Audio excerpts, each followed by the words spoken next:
Mwasuze mutya abalungi abampuliriza mwebale kwekumira ku Progen Media TV gwe atanaba ku subscribe ngagenda maaso kikole mwangu nnyo tusobole okwongera ya mawulire gaffe ag'entertainment saako n'aga sports gasange ku progenmedia.com wali amawulire amalungi ate era amanyuvu ennyo gotasaanye kulabika nga muganda wange mwennyinaze ogenda maaso osubwe nkubuzaako owasiza otya kulika obukedde bwekityo nate era leero ennaku z'omwezi ziri 19 omwezi ogwa Ntenvu 2021 omwaka tunatera okulabika nga tugukuba oluku mu mutwe bwekityo natera njagala kutegeeza nti abayindi basabye president w'eggwanga Yoweri Kaguta Museveni abafuule eggwanga wano mu ggwanga lyattu Uganda asobole okulabika nti nabo abateeka mu constitution ya Uganda abawe etteeka naye omukulu president w'eggwanga Yoweri Kaguta Museveni yavuddeyo n'abategeeza n'abagamba nti nno mmwe muli bawalabu muli bayinzi muli ddala baana bawaka muli bawano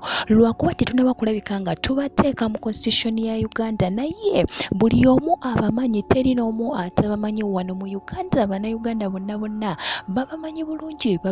babategera bulungi ye chairman Mohane Rao akulira ekibiina kino ekyabayindi chairman waabwe yavuddeyo n'asaba president w'eggwanga namutegeeza nti bingi nnyo batasobola kulabika nga tebafuna oba tebatuukako saako n'okulabika nti investinga mu Uganda kulwokubanga bo tebali mu constitution n'olwensonga eyo bamusabye president w'eggwanga agende maaso abateeke mu constitution ya Uganda babeerere ddala bannayuganda mu ggwanga lyattu Uganda nabo bafune eggwanga nga lyabwe bo bo njagala okutegeeza abantu abamu abasinga bannayuganda kino ekintu tebakisanyukidde bagambye kasita banaabateekawo bajja kuba bagenda maaso n'okubba ebintu byaffe bo bagamba nti nga 2022 bagenda kuba nateera bajjukira engeri Idi Amin we yagenda maaso n'okubafubutula wano mu ggwanga lyattu Uganda naye basabye president w'eggwanga okusobola okulabika nti kino akijjawo memory eno enkyamu